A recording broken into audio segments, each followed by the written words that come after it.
एक समय की बात है। एक जंगल में दो पक्के दोस्त रहते थे। एक था गिधड़ और दूसरा था ऊँट। गिधड़ काफ़ी चालाक था और ऊँट सीधा सा।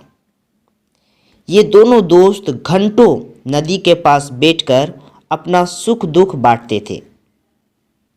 दिन गुजरते गए और उनकी दोस्ती गहरी होती गई। एक दिन किसी ने गिधड़ को बताया कि पास के खेत में पके हुए तरबूज है। यह सुनते ही गिधड़ का मन ललचा गया, लेकिन वो खेत नदी के पार था। अब नदी को पार करके खेत तक पहुंचना उसके लिए बहुत मुश्किल था। इसीलिए वो नदी पार करने की तरकीब सोचने लगा। सोचते सोचते वो ऊँट के पास चला गया। ऊँट ने दिन के समय गिधड़ को देखकर पूछा, मित्र, तुम यहाँ कैसे? हम तो शाम को नदी किनारे मिलने वाले थे। तब गिधड़ ने बड़ी ही चालाकी से कहा, देखो मित्र, पास के ही खेत में पक्के तरबूज है। मैंने सुना है तरबूज बहुत मीठे हैं। तुम उन्हें खाकर खुश हो जाओगे, इसीलिए तुम्हें बताने चला आया। ऊँट को तरबूज काफ़ी पसंद था। वो बोला, वाह, मैं अभी उस गांव में जाता हूँ। मैंने बहुत समय से तरबूज नहीं खाए हैं। ऊँट जल्दी जल्दी नदी पार करके खेत जाने की तैयारी करने लगा।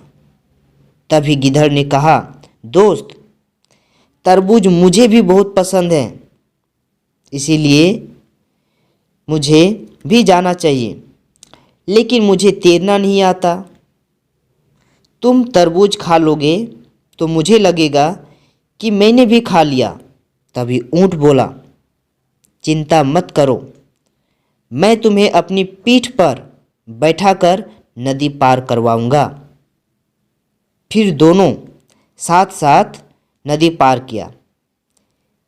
जैसे कि ऊँट कहा वैसे ही खेत में पहुंचकर गिधड़ ने मन भर कर तरबूज खाए और खुश हो गया।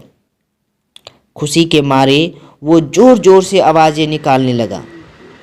तभी ऊँट ने कहा, तुम शोर मत मचाओ, लेकिन वो माना नहीं।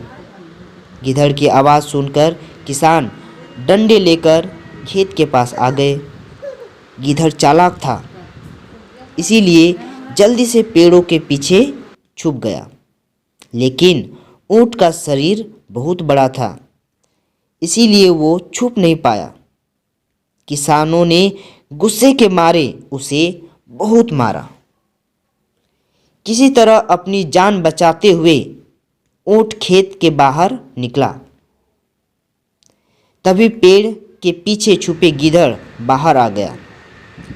गिधड़ को देखकर ऊँट ने गुस्से से पूछा, तुम क्यों इस तरह चिल्ला रहे थे? गिधड़ ने कहा कि मुझे खाना खाने के बाद चिल्लाने की आदत है, तभी मेरा खाना पचता है। इस जवाब को सुनकर ऊँट को और गुस्सा आ गया। फिर भी वो चुपचाप नदी की ओर बढ़ने लगा। नदी के पास पहुंचकर उसने अपनी पीठ पर गिधड़ को बैठा लिया। इधर ऊँट को मार पड़ने से मन ही मन गिधड़ खुश हो रहा था। उधर नदी के बीच में पहुंचकर ऊँट ने नदी में डुबकी लगानी शुरू कर दी। गिधड़ डर गया और बोलने लगा, यह क्या कर रहे हो? गुस्से से ऊँट ने कहा, मुझे कुछ खाने के बाद उसे हजम करने के लिए नदी में डुबकी मारनी पड़ती है। गिधड़ को समझ आ गया कि ऊँट उसके किए का बदला ले रहा है। बहुत मुश्किल से गिधड़ पानी से अपनी जान बचाकर नदी किनारे पहुंचा।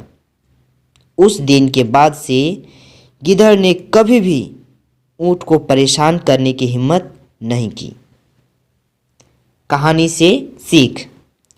ऊँट और गिधड़ की इस कहानी से सीख मिलती है कि चालाकी नहीं करनी चाहिए। अपनी करनी खुद पर भारी पड़ जाती है। जो जैसा करता है उसे वैसा ही भरना होता है।